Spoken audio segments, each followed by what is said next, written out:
Et salut à tous, c'est Captain et je suis ravi de vous retrouver pour vous parler une nouvelle fois des huitièmes de finale de la Ligue des Champions. Cette fois-ci, je voulais faire un petit constat maintenant que les huitièmes de finale sont passés, faire un petit constat sur ces huitièmes de finale et surtout, avant de faire un grand bilan que je ferai dans une autre vidéo, vous parler plus de l'aspect mental de ces huitièmes de finale. En partant d'un constat simple que j'ai remarqué et qui m'a choqué quand je regardais ces matchs-là, c'est que 4 des 8 équipes éliminées durant ces huitièmes de finale avaient gagné leur match aller, dont 2 à l'extérieur, donc le PSG et le Real Madrid. Si on ajoute à ça les 2 matchs nuls qui ne sont pas de mauvais résultats, je pense à Lyon et au Bayern Munich, surtout pour Bayern qui avait fait match nul à l'extérieur, c'était pas un mauvais résultat. 75, ça nous donne un pourcentage, 75% des équipes éliminées étaient en position favorable, voire très favorable après le match aller. Alors comment expliquer ce revirement? Il se passe quoi dans la tête des joueurs et comment on peut expliquer donc du coup cette inversion du rapport de force? Alors, j'ai 3 points paraissent, euh, qui me paraissent comment dire, pertinents. Le premier, c'est les blessures et l'état de forme, et le changement dans l'état de forme. Alors, les blessures, c'est évident que du coup, il y a des équipes qui, avec l'accumulation des matchs, avec peut-être également le stress qui soit s'éloigne, soit justement s'amplifie avec l'approche du match retour, il y a des joueurs qui craquent physiquement, ou leur physique qui dit juste stop. Et du coup, ça fait que quand, ça, quand ces choses-là arrivent, euh, les, euh, les équipes donc perdent forcément un joueur important qui était un joueur titulaire. Donc en perdant un joueur titulaire, ils doivent mettre un remplaçant en place, mais peut-être que ce remplaçant également ne connaît pas le système.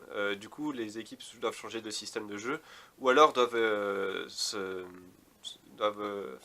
privent du coup d'un système possible. C'est-à-dire que je sais pas, prenons un exemple, on commence un match avec un joueur A qui joue parfaitement dans un 4-3-3, mais on se rend compte que l'équipe est, est bien repliée dans l'axe, donc du coup le joueur A on le fait jouer pendant 60 minutes, on se rend compte que ça marche pas, et du coup on fait rentrer un joueur B pour passer en 4-4-2 et du coup ouvrir un peu plus sur les ailes. Si le joueur A est blessé, vous passez tout de suite en 4-4-2 et du coup l'équipe adverse a le temps de se préparer à ça. Et, euh, et du coup l'équipe qui a le joueur blessé perd tout son effet de surprise parce que du coup elle ne peut maîtriser qu'un seul système parce que elle a plus que ce joueur disponible pour ça. Et en plus ça perd du coup de la profondeur de banc. Donc là les exemples sont assez simples, hein. Comment au Bayern Munich, on a également Draxler qui s'est pété pendant le match contre Manchester United. On a des Rossi notamment, je crois que la Roma en a eu 2 ou 3 sur leur match contre Porto. Également on a donc, j'ai oublié son nom, Lucas Hernandez voilà, à l'Atlético Madrid et également Diego Costa à l'Atlético Madrid. Donc, mais les exemples sont de plus en plus nombreux j'ai l'impression chaque année. Ou alors c'est peut-être qu'on se rend compte que certains joueurs qu'on mettait avant euh, qui avaient un rôle un peu obscur deviennent des rôles plus importants. Je pense notamment à des joueurs comme Diego Costa qui a jamais été un attaquant qui brillait ou qui allait être mis en avant, mais son rôle était déterminant et il aurait été très utile à l'Atlético contre la Juve dans dans son profil de combattant qui fait un peu péter les plombs aux défenseurs adverses. Bon, après j'ai envie de parler du changement dans l'état de forme, c'est-à-dire qu'en championnat et en coupe, peut-être que l'équipe perd la dynamique qu'elle a acquis au match aller, et du coup le train commence à dérailler, il y a un petit grain de sable qui s'est mis dans le moteur, et ça commence à s'enrayer également. Les 2 exemples qui me sont venus, c'est la Roma qui venait de perdre son derby contre la Lazio juste avant son match contre Porto, donc là la confiance elle était dans les choux, dans les chaussures, et du coup ils sont arrivés contre Porto avec un peu la peur au ventre en se disant si on perd là notre saison est quasiment terminée. Il y avait ça et Madrid qui la semaine avant l'Ajax a tout perdu en une semaine en fait, donc l'élimination en Coupe du Roi contre Barcelone et le championnat définitivement perdu contre Barcelone également. Donc en une semaine, voilà, tout était perdu et les rapports de force, la confiance qu'ils avaient gagnée en allant gagner à l'Ajax avait disparu en l'espace de 2 matchs. Enfin, je voulais parler rapidement également des suspensions, parce que c'est le même problème que les blessures, sauf que c'est peut-être même plus, comment dire, plus grave les suspensions, parce que du coup, les équipes adverses savent, sont au courant qu'un adversaire est suspendu pour le match retour. Donc du coup, ils ont le temps de s'adapter à l'équipe adverse en disant, vu que lui est suspendu, on pourra utiliser ce schéma-là notre joueur rapide, je sais pas, ou un truc comme ça, pourra passer parce que en face de lui, il aura celui qui remplacera le joueur suspendu est beaucoup plus lent, ou des choses comme ça. Donc du coup, encore une fois, l'équipe adverse perd, enfin l'équipe qui a le joueur suspendu perd toute, toute certitude, enfin perd des certitudes, ça c'est sûr, et alors que l'équipe adverse en gagne et a surtout 3 semaines pour les préparer, pour se préparer à cela.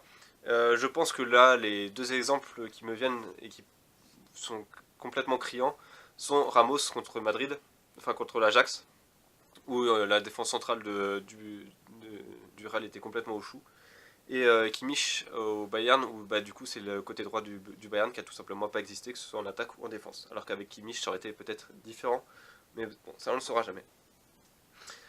Ce qui est intéressant, c'est de voir que du coup, tout ce que j'ai dit là, vous prenez un miroir et vous le collez à l'équipe adverse. C'est-à-dire que pendant qu'une équipe perd sa confiance, l'autre équipe peut la regagner après un match aller perdu. C'est-à-dire que le match aller, bon, vous l'avez perdu, mais du coup, vous reprenez de la confiance avec les matchs, avec l'enchaînement des matchs en vous disant que ah bon, oui, ça n'a pas marché au match aller, mais peut-être qu'en testant ça en championnat, en regagnant de la confiance en championnat, peut-être qu'on arrivera plus fort et on arrivera certainement plus fort au match retour. C'est ce qui arrive. Et là, ça donne un cap à suivre aux joueurs, comme si voilà, ils se rappelaient que une victoire peut leur permettre de se rappeler que de leur force, de leur capacité à gagner. Ou ça, je l'adapte pas forcément à une, euh, à une équipe, mais aussi ça peut ça peut s'appliquer à un joueur, notamment un buteur qui était complètement en manque de réussite sur le match aller, et du coup en championnat a repris de la confiance, et les buteurs quand ils reprennent de la confiance, c'est ça qui les fait enchaîner les buts. Et là je pense clairement à Lukaku qui a enchaîné deux doublés avant PSG Manchester, et bah, du coup sur le match PSG Manchester il claque aussi deux doublés. Euh, Comme si voilà, sa confiance était à son paroxysme, et voilà, pile au bon moment, quoi.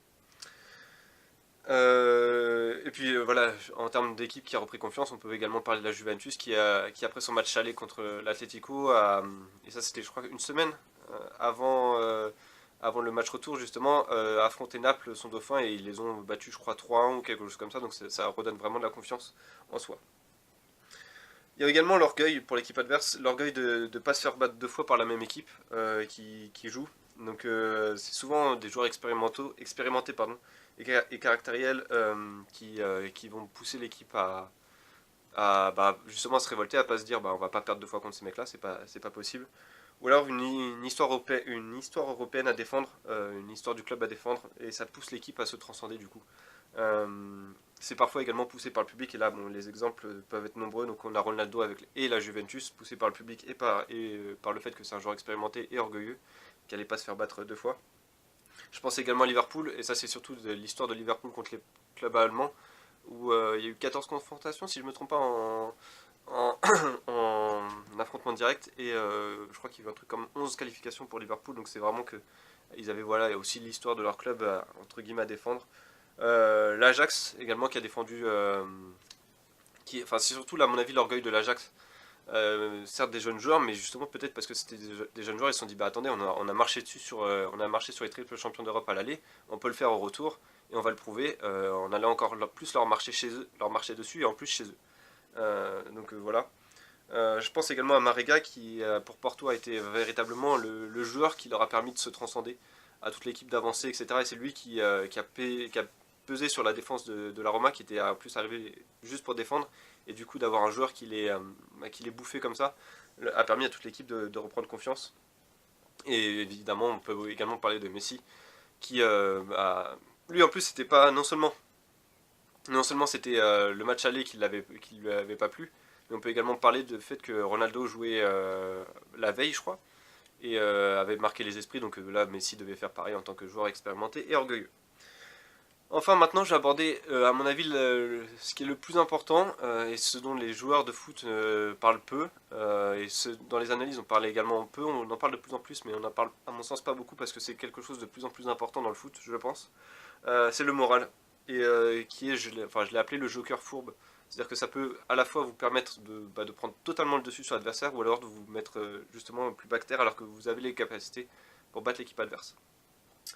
Euh, quand on a la maîtrise sur son mental, c'est-à-dire que quand on n'a pas peur de l'enjeu, quand on respecte l'enjeu, c'est-à-dire qu'on se dit, faut se donner à fond parce que de toute façon, si on se donne pas à fond, on est éliminé. Donc ça sert à rien de réfléchir ou de se poser trop de questions. On y va à fond et donc on respecte. C'est ça que j'appelle respecter l'enjeu.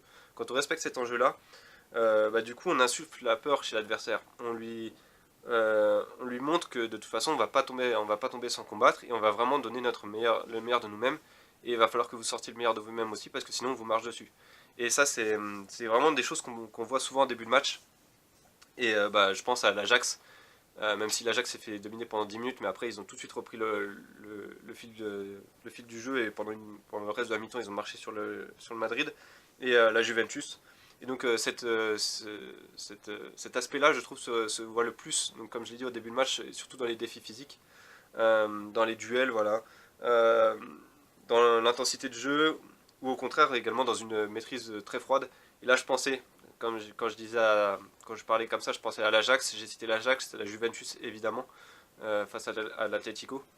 Mais je pourrais également parler de Liverpool, qui du coup là ils ont été vraiment également d'une froide maîtrise en plus dans les défis physiques, ils ont explosé le Bayern sur ça, en leur disant mais de toute façon on va jouer avec nos forces, et enfin en leur disant c'était de façon implicite via les duels, en leur disant on va jouer sur nos forces et nous laissez pas une seule occasion parce qu'on va la mettre au fond. Et c'est ce qui s'est passé. Il y a également le problème quand on croit maîtriser son mental, c'est-à-dire quand on arrive, on est voilà, confiant, où on fait semblant, voilà, on ignore ou on fait semblant d'ignorer la peur, parce qu'on croit maîtriser, on se dit avec des belles phrases, vous savez, enfin voilà, je parle clairement de Mbappé en disant voilà, on n'a pas peur, on n'aura jamais peur, de toute façon on est bon, etc.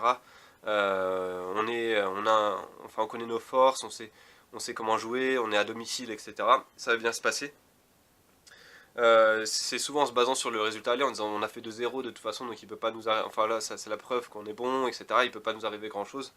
Euh, ou alors, voilà, ou sur la dynamique du championnat, en disant on est sur une bonne dynamique, donc on va continuer à jouer sur ça pour gagner tout simplement, pour passer. Et donc là, j'ai pensé évidemment au PSG qui s'est appuyé clairement sur le 2-0 en disant de toute façon on a gagné 2-0 à Manchester, à l'aller, il peut rien nous arriver au retour, manque de peau. Et Munich qui était sur voilà, qui avait repris la première place de son championnat et qui du coup jouait un peu avec une certaine lenteur en se disant de toute façon on est sûr de nos forces, on va finir par les fatiguer en faisant tourner le ballon. Bah ouais, sauf que ce qui marche en championnat ne marche pas en Ligue des Champions. Il y a également un autre aspect sur ça, c'est que je me demande, ça j'ai pas forcément d'exemple à part peut-être le PSG justement et peut-être également Madrid, où je me demande si l'équipe ne s'est pas dit on a gagné le match aller, voilà, on a tout donné sur le match aller, on a mis toutes nos forces, de toute façon vu qu'on l'a réussi, il peut rien nous arriver sur le retour. En fait, c'est une façon d'oublier que ces huitièmes de finale se jouent en deux matchs, se jouent en deux manches, se jouent en demi-temps. Euh, donc, je me demande du coup si l'équipe qui s'effondre psychologiquement comme le PSG, comme Madrid, n'a tout simplement pas tout donné sur le premier match, montrer toute leur force, montrer voilà, toute leur assurance, et qu'après ils n'avaient plus rien en stock pour la deuxième, pour le match retour. Enfin, il y a aussi le problème de se faire bouffer par la peur. C'est quand le doute s'installe et aucun pilier de l'équipe, aucun pilier ne soutient l'édifice équipe, que ce soit après une mauvaise série en championnat ou une mauvaise entame de match. Bon bah là, je reprends les exemples que j'ai cités, hein, Madrid, Roma, le PSG, ça c'est surtout pour l'entame de match. Voilà, et l'Atlético, voilà, le PSG et l'Atlético, c'est surtout pour l'entame de match, où après une entame de match compliquée, personne ne s'élève pour soutenir l'équipe, et bah du coup, la peur s'installe et a fini par vous bouffer littéralement, et vous reculez, vous faites plus rien. Vous êtes incapable d'enchaîner des passes et de vous créer des occasions, parce que vous avez peur de vous en prendre en derrière, donc vous n'osez pas attaquer, ou en tout cas vous n'osez pas aller dans les duels à fond, enfin bon, voilà. Je pense que les exemples, j'ai pas besoin de les rappeler, vous les avez en tête. Donc voilà, c'est tout ce que je voulais dire pour cette vidéo, donc n'hésitez pas à me dire ce que vous en avez pensé dans les commentaires.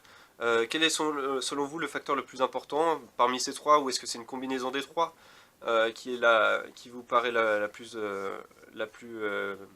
comment dire, je cherche le mot, la plus pertinente, voilà. Ou alors vous avez une autre raison, donc n'hésitez pas à me dire ce que vous en pensez dans les commentaires, je serais ravi d'en discuter avec vous. Moi je vous donne rendez-vous, donc comme je l'ai dit pour une vidéo, je pense que ça sortira la semaine prochaine. Je vais essayer de sortir ça la semaine prochaine, profiter de la trêve internationale pour faire un bilan, pour le coup à moitié statistique, possession, etc. Nombre de tirs, voir j'ai une théorie et j'ai envie en fait, de la démontrer en me basant sur des faits, donc j'ai besoin d'un peu de recherche sur ça, donc ça devrait sortir la semaine prochaine. J'espère vous retrouver à ce moment-là. N'hésitez pas à vous abonner à la chaîne si le contenu vous a plu, ou en tout cas si vous voulez pas vous abonner, mettez juste un pouce bleu à la limite. Ça me fera plaisir. Voilà, c'est tout ce que je voulais dire, portez-vous bien, et puis je vous dis à bientôt.